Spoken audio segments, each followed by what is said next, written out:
Hallelujah. ಎಲ್ಲರಿಗೂ ಕೂಡ ಶುಭ ಮುಂಜಾನೆ. ಈ ದಿನದ ದೇವರ ವಾಕ್ಯವನ್ನು ನೋಡೋಣ.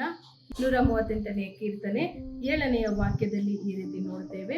ನಾವು ಇಕ್ಕಟ್ಟಿನ ದಾರಿಯಲ್ಲಿ ನಡೆಯುವಾಗ ನನ್ನನ್ನು ಚೈತನ್ಯಗೊಳಿಸುವಿ, ನನ್ನ ಶತ್ರುಗಳ ಕೋಪಕ್ಕೆ ವಿರೋಧವಾಗಿ ನಿನ್ನ ಕೈ ಚಾಚುವಿ, ನಿನ್ನ ಬಲಗೈ ನನ್ನನ್ನು ರಕ್ಷಿಸುವುದು.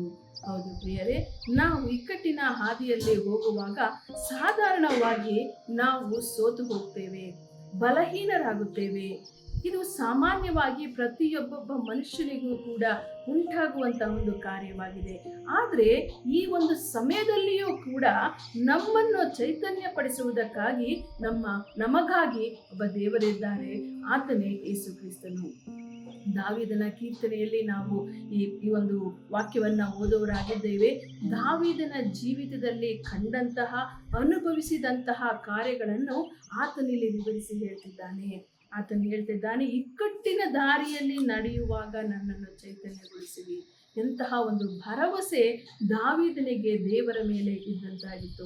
ಆ ಒಂದು ಭರವಸೆ ಈ ದಿನದಲ್ಲಿ ನಿಮ್ಮ ಇಕ್ಕಟ್ಟಿನ ಸಮಯದಲ್ಲಿ ನಿಮ್ಮ ಜೀವಿತದಲ್ಲಿ ಇರಲಿ ಪ್ರಿಯರೇ. ಯಾಕೆಂದರೆ ನಮ್ಮನ್ನು ಚೈತನ್ಯಗೊಳಿಸುವುದಕ್ಕಾಗಿ, ನಮಗಾಗಿ, ನಮ್ಮನ್ನು ಪ್ರೀತಿಸುವಂತಹ ದೇವರು ನಮ್ಮೊಟ್ಟಿಗಿದ್ದಾರೆ. ಅವರು ನಮ್ಮನ್ನು ಚೈತನ್ಯಗೊಳಿಸುವುದು ಮಾತ್ರವೇ ಅಲ್ಲ, ನಮ್ಮನ್ನು ನಮ್ಮ ಶತ್ರುಗಳ ಕೋಪಕ್ಕೆ ವಿರೋಧವಾಗಿ ನಮ್ಮನ್ನು ರಕ್ಷಿಸುವುದಕ್ಕಾಗಿ ಆತನ ಕೈಯನ್ನ ಚಾಚಿ ಆತನ ಬಲಗೈಯ ಮೂಲಕವಾಗಿ ನಮ್ಮನ್ನು ರಕ್ಷಿಸುವಾತನಾಗಿದ್ದಾನೆ. ಯಾರೇ ಆಗಿದ್ದರೂ ಕೂಡ, ನಮಗೆ ವಿರುದ್ಧವಾಗಿ ಯಾರು ನಿಂತಿದ್ದರೂ ಕೂಡ ನಾವು ಭಯಪಡದ ಹಾಗೆ ದೇವರು ನಮ್ಮೊಟ್ಟಿಗಿದ್ದಾರೆ, ದೇವರು ನನ್ನನ್ನು ಬಲಪಡಿಸುತ್ತಾರೆ, ದೇವರು ನನ್ನನ್ನು ಚೈತನ್ಯಗೊಳಿಸುತ್ತಾರೆ ಎಂಬುದಾಗಿ ಈ ದಿನವನ್ನು ನೀವು ಪ್ರಾರಂಭ ಮಾಡಿರಿ. ಈ ದಿನ ನಿಮ್ಮ ಜೀವಿತದಲ್ಲಿ ಒಂದು ಮರೆಯಲಾಗದಂತಹ ಹೊಸ ಅನುಭವಗಳನ್ನ ಕೊಡುವಂಥದ್ದಾಗಲಿ. ದೇವರು ನಿಮ್ಮನ್ನ ಚೈತನ್ಯಗೊಳಿಸಲಿ, ಬಲಹೀನತೆಯಿಂದ ನಿಮ್ಮನ್ನ ಬಿಡಿಸಿ ಮುಂದುವರಿಸಲಿ. ಪ್ರಾರ್ಥನೆ ಮಾಡೋಣ.